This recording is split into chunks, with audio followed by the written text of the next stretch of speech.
कार्यक्रम के पुण्यार्चक हैं आयोजक श्री दिगंबर जैन साधु सेवा समिति, शामली, उत्तर प्रदेश। सभी गुरु भक्तों का एक ही प्रण, साधु सेवा और समर्पण। इसी भाव एवं भावना के साथ कार्य कर रहा है साधु सेवा ट्रस्ट। हम जानते हैं हमारे गुरुओं ने हमें इतना सब कुछ दिया, परंतु हमने अपने गुरुओं के लिए क्या किया, ये सवाल जरूर उठता है। देश के कई ऐसे प्रांत हैं जहां पर दिगंबर मुनियों को विहार करने में बहुत कठिनाई आती है। चौके वाले न मिलने पर विहार के दौरान आहार की व्यवस्था भी नहीं बन पाती। कई गांव व शहर आज भी ऐसे हैं जहां साधु संतों के चातुर्मास नहीं हुए हैं। इन सब को देखते हुए श्री साधु सेवा ट्रस्ट का उदय हुआ, जिससे दिगंबर मुनियों के आहार, विहार, प्रवास आदि की व्यवस्था को सुचारू रूप से बनाया जा सके, जिसके माध्यम से हमारा समाज, धर्म, संस्कृति सब सुरक्षित रह सकते हैं। क्यों न हम भी अपनी चंचला लक्ष्मी का सदुपयोग करें एवं अपने सच्चे गुरुओं की रक्षार्थ हेतु आगे आएं। योजना: परम संरक्षक 1,11,111 रुपए, वरिष्ठ संरक्षक 51,151 रुपए, संरक्षक 31,131 रुपए, आजीवन सदस्य 21,121 रुपए, सदस्य 11,111 रुपए। खाता विवरण: account name VVSP Sadhu Seva trust, bank name HDFC bank limited, account number 50200073358170, IFSC code HDFC 0001273, trust PAN card AADTV 8567E, mail ID vvspsadhusevatrust@gmail.com।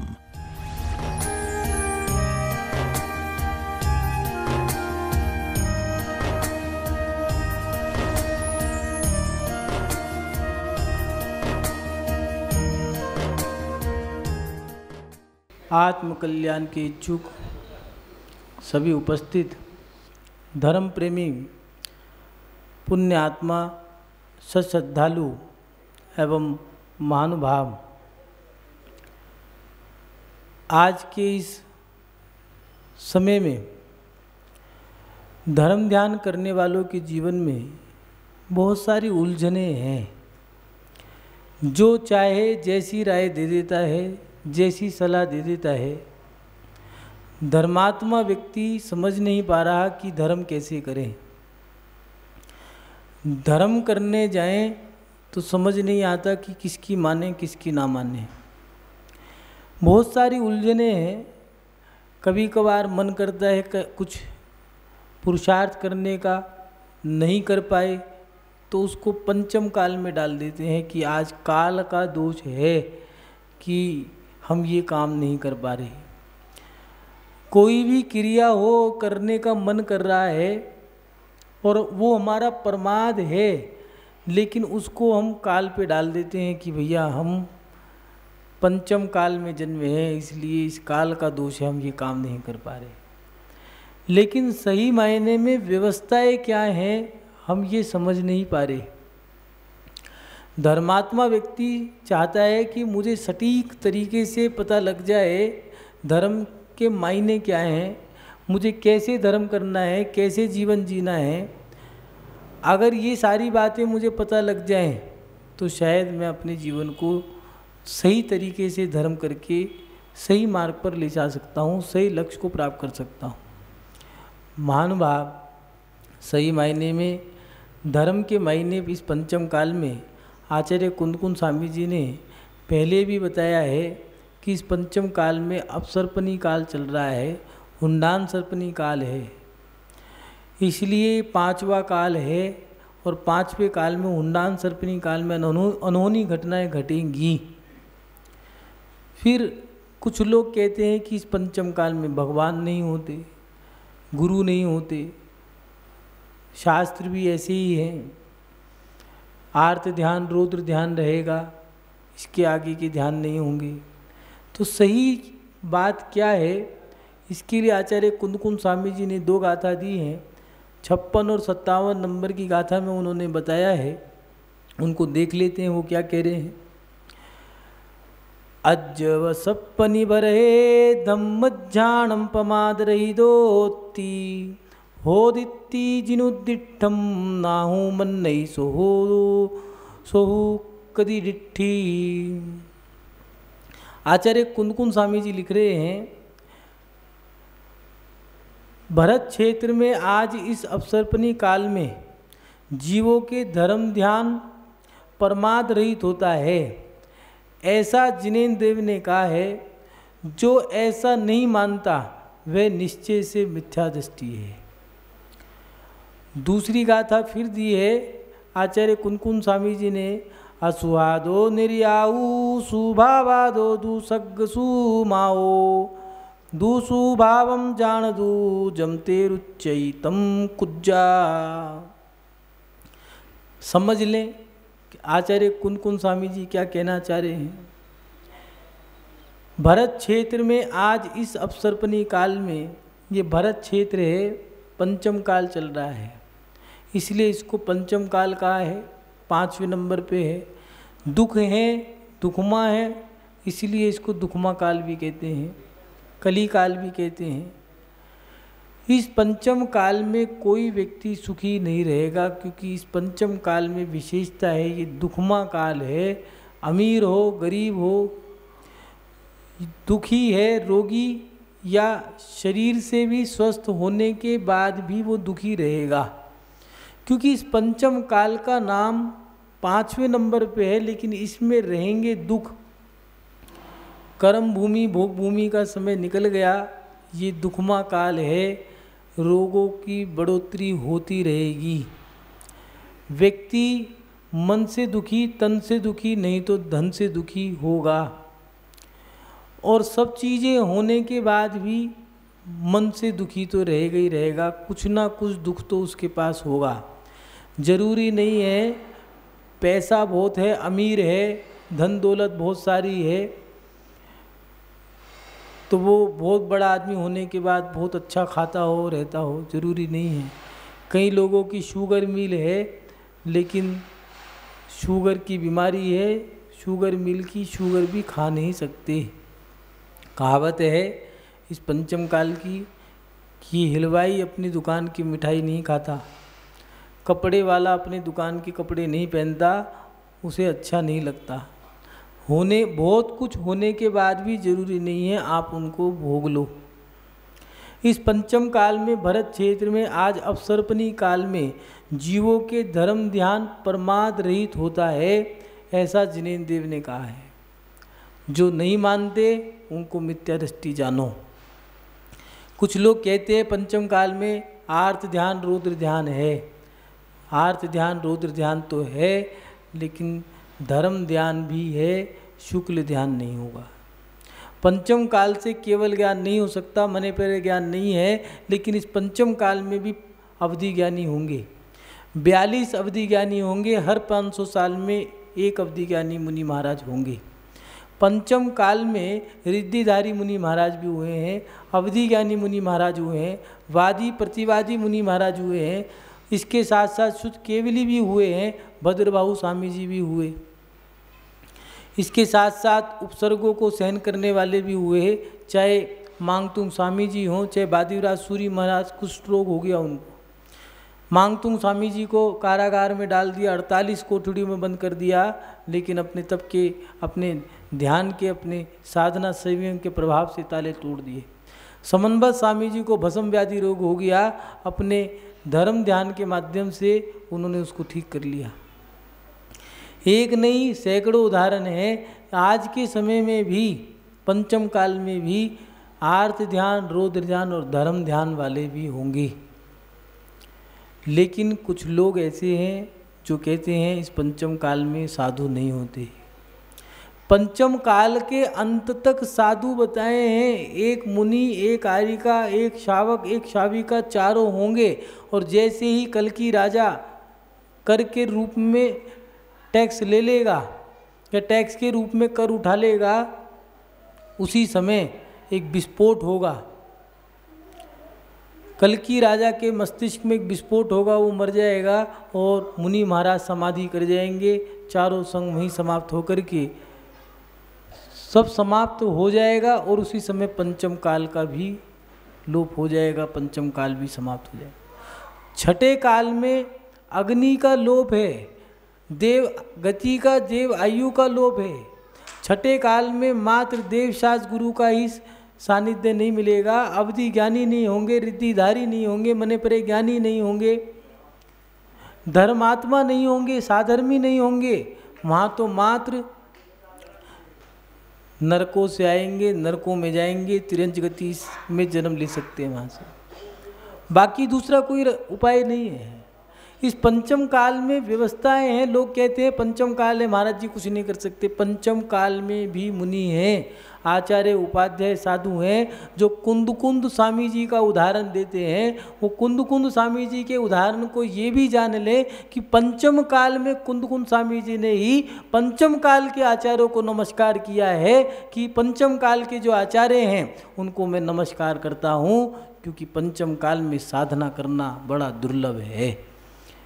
महानुभाव, पंचम काल की आड़ में, काल की आड़ में काल को दोष देकर के हम अपने जीवन को नहीं बदल सकते। कुछ लोग जो कायर हैं, नपुंसक हैं, कापुरुष हैं, वो किसी की आड़ लेकर के अपने जीवन को जीते हैं। जो संघर्षी हैं, पुरुषार्थी हैं, वो तो अपने बल पे जीते हैं। लोग कहते हैं पंचम काल है। पंचम काल में क्या है? पंचम काल में मात्र सहनन कम है, बाकी और कुछ नहीं है। पंचम काल में केवल ज्ञान नहीं होगा, लेकिन इस पंचम काल में मुनि भी हैं। पंचम काल में गणनी आरिकाएँ हैं, छुल्लिकाएँ हैं, ब्रह्मचारिणी हैं। पंचम काल में आचार्य उपाध्याय साधु हैं, छुल्लक हैं, एल्लक हैं, ब्रह्मचारी हैं। पंचम काल में प्रतिमाधारी आज के समय में भी 90, 75, 80, 90, 94, 95 साल की साधु हैं, आरिकाएँ हैं। जो लोग कहते हैं काल का प्रभाव है, हम नहीं बढ़ पा रहे आगे, ये कहो तुम्हारी शक्ति का प्रभाव है, तुम्हारे पुरुषार्थ का प्रभाव है, वो कमज़ोर है।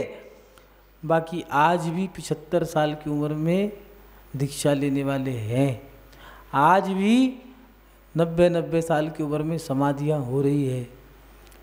लेकिन काल पर दोष देकर के हम अपने जीवन को सही मार्ग पर नहीं ले जा सकते। जो लोग कहते हैं पंचम काल में मात्र आर्त ध्यान है, रौद्र ध्यान नहीं है, पंचम काल में सब कुछ है, कुछ नहीं है। इस पंचम काल में केवल ज्ञान नहीं है, मने परे ज्ञान नहीं है, अवधि ज्ञान है। 500 साल में एक मुनि महाराज ऐसे होंगे जो अवधि ज्ञान प्राप्त करके जन्म लेकर के साधना करेंगे और इस धर्म की खूब प्रभावना करेंगे। पंचम काल में 123 पुरुष ऐसे होंगे। इस पंचम काल के 7 पड़ाव दिए हैं। 3000 वर्ष का एक पड़ाव होगा, 21,000 वर्ष का पंचम काल बताया है। पहले पड़ाव में 64, दूसरे पड़ाव में 32, तीसरे पड़ाव में 16, चौथे पड़ाव में 8, पांचवें पड़ाव में 4, छठे पड़ाव में 2 और सातवें पड़ाव में 1। ऐसे 123 पुरुष ऐसे जन्म लेंगे जो धर्म की प्रभावना करेंगे, आत्मा की साधना करेंगे, घनघोर तप करके, उत्तम समाधि करके विदेह क्षेत्र में जन्म लेंगे और वहीं से मोक्ष चले जाएंगे। महानुभाव, पंचम काल में आचार्य कुंद स्वामी जी ने लिखा है, पंचम काल में इंद्र पद की प्राप्ति भी इस पंचम काल की साधना करके व्यक्ति देव पर्याय प्राप्त करके इंद्र पद को प्राप्त कर सकता है। पंचम काल का जीव साधना करके लोकांतिक देव के पद को प्राप्त कर सकता है और एक भवअवतारी, लोकांतिक देव एक भवअवतारी होते हैं। कुछ लोगों की मान्यता है भैया मोक्ष तो मिलेगा नहीं, धर्म क्यों करें। मोक्ष नहीं मिलेगा तो क्या हुआ, रास्ता तो मिलेगा, स्टैंड तो मिलेगा, एक पड़ाव तो मिलेगा आपको। पुरुषार्थ तो करो, वहाँ से निकल करके, अरे गंदगी से निकल के अच्छी जगह चले जाओ, वहाँ पर जा कर के फिर किसी अच्छी जगह जन्म ले करके किसी अरिहंत परमेष्ठी का तीर्थंकर का पादमूल मिल गया, किसी केवली शुद्ध केवली के चरणों में रह करके अपनी साधना कर ली, शाहीक सम्यक दर्शन प्राप्त कर करके उसी भव से भी मुक्त जा सकते हो। बड़ा जैन धर्म को समझना बड़ा कठिन है धर्म बड़ा सरल। आचार्य श्री विद्यानंद जी कहा करते थे कि जैन धर्म जबरदस्त है, जबरदस्ती का नहीं है, सरल धर्म है, समझना कठिन है। कुछ लोग ऐसे हैं आज के समय में पंचम काल में शुक्ल ध्यान नहीं है, कोई बात नहीं, लेकिन वो कहते हैं धर्म ध्यान भी नहीं है। आचार्य कुंदकुंद स्वामी जी लिख रहे हैं, भरत क्षेत्र में अवसर पर निकाल में जीवों की धर्म ध्यान प्रमाद रहित होता है। ऐसा जिनेन्द्र देव ने कहा है, जो ऐसा नहीं मानता वह निश्चय से मिथ्या दृष्टि है। बच के रहो अपने जीवन में। इस पंचम काल में इंद्र पद, लोकांतिक पद, सारे पद हैं। इसके साथ साथ जो भगवान की आज्ञा में नहीं है उसको आचार्य कुंदकुंद स्वामी जी ने और सभी आचार्यों ने मिथ्या दृष्टि, अधर्मात्मा की उपमा दी है। जो व्यक्ति गुरु को नहीं मानता है उस व्यक्ति से बच के रहना। वो व्यक्ति धीरे धीरे जहर घोलेगा। जो भगवान की आज्ञा में नहीं है, गुरु को ही नहीं मान रहा है, स्वयं ही मिथ्या दृष्टि है, वो कैसे धर्म करेगा। आज के समय में कई समाजों में, कई मंदिरों में, कई धर्मात्माओं के बीच में ऐसे खुरापाती लोग कह लो, या उनकी बुद्धि फिर गई है, या मिथ्यात्व का उदय कह लो, या फिर मिथ्या दृष्टि कह लो, अधर्मात्मा कह लो, या ये कह लो कि एक तरह की गंदगी है। जैसे नाली में कीड़े होते हैं, ऐसे नाली के कुछ कीड़े हैं। कुछ समाजों में कूड़ेदान के पास सूअर मिलेंगे गंदगी खाते हुए। ऐसे कुछ सूअर जाति के भी पुरुष मानव होते हैं जो गंदगी फैलाने का काम करते हैं। वो कहते हैं कि धर्म ध्यान नहीं होता, वो कहते हैं कि क्रियाएं नहीं होती, वो कहते हैं व्यवहार को लोप कर दो, मात्र निश्चय में रहो। वो कहते हैं गुरु नहीं होते, भगवान की पूजा करो। भैया सब कुछ होता है। पंचम काल में आचार्य कुंदकुंद स्वामी जी ने ही जो कुंदकुंद स्वामी का प्रमाण देते हैं, कुंदकुंद स्वामी नहीं लिखा दिव्य नैन्य दिव्य गंधे दिव्य नखे दिव्य पुप्पेन दिव्यन चुव्वेन दिव्यन दिव्यन दिव्यन दिव्यन दिव्यवासी निचकालम अंचंती पूजंती वंदंती नमस्वामी दुख को कम्मक हो बोला हो सुगय गणम समाहि मंडम जिंगुन संपत्ति हो मज्जम। 8 द्रव्य दिए हैं पूजा के, जल चंदन नक्षत्र पुष्प निवेद दीप धूप फल अर्घ। दिव्य द्रव्यों के माध्यम से देव पूजा करते हैं, और साधारण या फिर उत्तम उत्तम रत्न धातु इत्यादियों के माध्यम से, सोना चांदी इत्यादि के माध्यम से यहाँ पृथ्वी लोक पर मनुष्य लोग भगवान की पूजा करते हैं। लेकिन कुछ लोग कहते हैं दीपक जलाना पाप है। रोटी में अग्नि जलाई तो पाप नहीं लगा। उनसे पूछो दीपक में क्यों जलाना पाप है, कहते अग्नि जलेगी जीव हिंसा होगी। रोटी में नहीं जली, चूल्हे में नहीं जलाई अग्नि, बेटी की शादी करी फेरे पे नहीं जलाई अग्नि।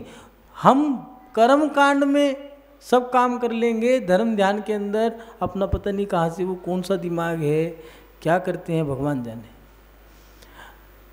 जो गुरु के बिना निर्देशन के काम कर रहे हैं, जो अपनी बुद्धि से काम कर रहे हैं, उनकी बातें सत्य नहीं है। उनसे बच के रहो। जो आपको मार्ग बता सकते हैं, सही मार्ग पर चलाना चाहते हैं, वो हैं गुरु। उन गुरुओं से जुड़ के रहो। जो तुम्हें उपदेश दे रहे हैं, जरूरी नहीं है उपदेश देने वाला वो पैंट शर्ट पहन करके तुम्हें बढ़िया उपदेश दे सकता है, लेकिन जरूरी नहीं है उसका चरित्र अच्छा हो। एक शराबी बातें बहुत अच्छी कर सकता है, लेकिन जरूरी नहीं है उसका चरित्र अच्छा हो। इसलिए उन लोगों से बच के रहो जो गुरु को नहीं मानते हैं, जो धर्म से विपरीत चल रहे हैं। क्योंकि पंचम काल में सहनन कम हुआ है, मोक्ष गति बंद हो गई है, इसलिए अरहंत और सिद्ध के पद बंद हो गए, लेकिन 3 पद पूरे हैं आचार्य उपाध्याय साधु का। इसलिए हमें नमोकार मंत्र में दिया है कि 5 परमेष्ठी हैं, 5 परमेष्ठी में 2 परमेष्ठी इस पर नहीं है पंचम काल में, लेकिन उनके प्रति श्रद्धा भावना रखनी है, नमस्कार उनको भी करना है। और आचार्य उपाध्याय साधु जो 3 परमेष्ठी हैं वो तुम्हें मिलते रहेंगे, उनकी पूजा भी करनी है। आचार्य कुंदकुंद स्वामी जी ने लिखा है, सामने से अगर दिगंबर साधु आता है और मुद्रा इस तरह की है तो चौका लगाओ, आहार दो और आहार लो। ये श्रावक का कर्तव्य बनता है। श्रावक को परीक्षा लेने का अधिकार नहीं है। कितने पढ़े हो, कितने लिखे हो, कहाँ से आए हो, क्या नाम है, कौन से गुरु। अरे भैया तुम हो कौन? जिन कुंदकुंद स्वामी जी का प्रमाण देते हो वो उन्हीं कुंदकुंद स्वामी जी ने लिखा, जो जानादि अप्पाणम सो जानादि सब्बाणम। जिसने अपने आप को जान लिया उसने सब कुछ जान लिया। वो 3 लोक के नाथ की मुद्रा को धारण करने वाले हैं, उन्हें नमस्कार करो, उनका अपमान मत करो। महानुभाव, आचार्य कुंदकुंद स्वामी जी के माध्यम से बहुत सारी हमारी शंकाओं का समाधान हो रहा है। आचार्य कुंदकुंद स्वामी जी लिख रहे हैं कि इस पंचम काल में आर्त ध्यान, रौद्र ध्यान, धर्म ध्यान भी है। उस धर्म ध्यान में प्रमाद भी नहीं है, इसलिए धर्म ध्यान को भी मानो। और उसके साथ साथ दूसरी गाथा में लिख रहे हैं कि हे भव्य आत्माओं, शुभ भावों से नरक आयु, असुहादो निर्याऊ, सुभावादो दुसग सुहो माओ। अशुभ भावों से नरक आयु, शुभ भावों से स्वर्ग सुख व स्वर्ग आयु प्राप्त होती है। दुख व सुख भावों को जानो तथा जमते रुचि तम कुज्जा, जो रुचे सो करो, मैंने तो कह दिया। अशुभ भावों से नरक गति मिलेगी, शुभ भावों से सुख मिलेंगे, स्वर्ग गति मिलेगी। जो कहना था उन्होंने तो कह दिया, जो रुचे सो करो। मुनि महाराज, कुछ लोग कहते हैं साधु का आशीर्वाद मिल गया हमारी गति बदल जाएगी, चलो महाराज जी के पास चलो, हमें मोक्ष दिला देंगे। गुरु की आज्ञा हो गई, चलो भैया हमारा तो कल्याण हो जाएगा, देवशास्त्र गुरु हमें मोक्ष प्राप्त करा देंगे। जो कह रहे हैं उन्होंने अभी सही जाना नहीं। देव हमें प्रेरणा दे रहे हैं कि हाथ पे हाथ रख के ऐसे बैठ जाओ, कर्म आएंगे सामने से, आगे से, पीछे से, ऊपर से, नीचे से, दाएं से, बाएं से, अगल से, बगल से, कहीं से भी आए, समता को रख कर के आपको सहन करना है। चेहरे पे मंद मंद मुस्कान हो, नासा पे दृष्टि हो, सीधे होकर के बैठे हैं, कर्म की निर्जरा कर रहे हैं। ये आपको वो संकेत दे रहे हैं, वो आपको एक संकेत दे रहे हैं, संदेश दे रहे हैं। गुरु हैं, आपको शिक्षा दे रहे हैं। शास्त्र उसमें लिखा है, पढ़ते रहो, चलते रहो। कोई भी गुरु किसी का कल्याण नहीं करते, कल्याण करना पड़ता है, कल्याण कोई करता नहीं है। इसलिए कुंद कुंद स्वामी जी भी लिख रहे हैं, जो रुचे सो करो, मैंने तो कह दिया। मिथ्यात्व क्या है, सम्यक क्या है, धर्म क्या है, अधर्म क्या है, गति, नरक गति के दुख कैसे हैं, स्वर्ग गति के सुख कहते हैं। निर्माल्य खाने से क्या दोष लगेगा, दान देने से क्या सुख मिलेगा, दान कहाँ देना है, किस प्रकार का दान देना है, कितने प्रकार का दान देना है, किस किस का क्या क्या लाभ होगा, ये सब बता दिया। जो तुम्हें रुचे सो करो। आप अपने जीवन के अधिकारी हो, आपका जीवन आपके पास है। प्रत्येक व्यक्ति का पुरुषार्थ करने के लिए स्वतंत्र है। स्वयं का जीवन सबकी मुट्ठी में है, जैसा जीना चाहते हो वैसे जियो। लेकिन बताना गुरु का काम था, गुरु ने बता दिया। आचार्य कुंद कुंद स्वामी जी ने उपदेश दे दिया है। उन्होंने लिख दिया कि अशुभ से अशुभ मिलेगा, शुभ से शुभ मिलेगा, दुख नरक गति मिलेगी, नरक के दुख मिलेंगे। शुभ करोगे स्वर्ग गति मिलेगी, स्वर्ग के सुख मिलेंगे। अब तुम्हें जो करना है वो करो। इसलिए अपने जीवन में शास्त्रों के माध्यम से मत सोचना कि शास्त्र तुम्हारा कल्याण कर देंगे। शास्त्रों के माध्यम से कल्याण करना पड़ेगा, पुरुषार्थ तुम्हें करना पड़ेगा। कोई शास्त्र तुम्हारा कल्याण नहीं करेंगे। कोई गुरु जो कहते हैं ठीक है हम तुम्हारा कल्याण कर देंगे। जैन धर्म में दिगंबर साधु कहते हैं कि आत्म कल्याण करो। कोई साधु ऐसा नहीं है जो कहता है मैं तुम्हारा कल्याण कर दूंगा। आपने किसी साधु से कहते नहीं सुना होगा। जो साधु कहे कि मैं तुम्हारा कल्याण कर दूंगा वो अभी मिथ्यात्व में है, अभी सही मायने में सही बोल नहीं रहे। 16 आने झूठ है, 100% झूठ है, सच नहीं है। सच तो यही है कल्याण तुम्हें करना पड़ेगा। हम तो दिशा दिखा सकते हैं। दुख के समय में भी ये मत सोच लेना कि दुख के समय में हम तुम्हारे काम आ जाएं, ये भी तुम्हारी भ्रांति है। देवशास्त्र गुरु भी दुख के समय में काम नहीं आ पाते, क्योंकि उस समय पाप कर्म के उदय में जरूरी नहीं है ये काम आए। हाँ ये जरूर है कि दुख बुरे समय में अगर गुरु के दर्शन हो गए और उनकी कृपा हो गई, उन्होंने सही दिशा दिखा दी, तो तुम्हारा जब उस पर चल लोगे, सही दिशा दिखा दी अभी कल्याण नहीं होगा। जब उस सही दिशा पे चल लोगे तब जाके कल्याण होगा। दिशाएं बहुत लोगों को दिखाई जाती हैं, लेकिन जरूरी नहीं है सब पालन कर ले। महानुभाव, हमारे जीवन में हमें कुरीतियों से बचना होगा। अपने जीवन में धर्मात्मा बने हों तो थोड़ी चीज़ आपको ध्यान रखनी पड़ेगी। कुरीति कुनीति वाले लोगों से आपको बच के रहना पड़ेगा। आज के समय में इस पंचम काल में पंथ भी चलेंगे और अनेक अनेक प्रकार की रूढ़िवादी परंपराएं भी चलेंगी। इस पंचम काल के अंदर मिथ्यात्व की बढ़ोतरी होगी। ये पंचम काल है, हुंडान सर्पनी काल है, अपसर्पनी काल है। तो धर्मात्मा व्यक्ति के जीवन में ऐसे बहुत सारे पड़ाव आएंगे जिसमें वो विचलित हो सकता है।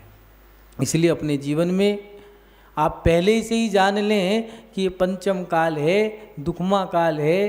अपवाद, कुरीतियाँ और मिथ्यात्व इसमें बढ़ता चला जाएगा।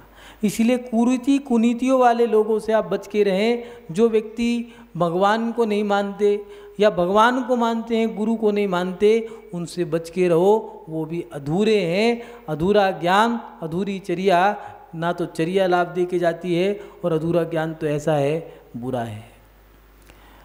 जो डिप्रेशन के पेशेंट हैं वो बहुत बुरे हैं। पागल से भी बुरा जो है वो डिप्रेशन का पेशेंट है, क्योंकि पागल तो पूरा पागल है, लेकिन जो डिप्रेशन का पेशेंट है वो अधूरा पागल है। कभी हाँ कर देता है, कभी ना कर देता है। ऐसे ही जो व्यक्ति अभी एक में नहीं आया है, देवशास्त्र गुरु को नहीं मान रहा, मात्र भगवान को ही मान रहा है, गुरु को नहीं मान रहा और उपदेश पूरे दे रहा है, उसके उपदेश से बच के रहना।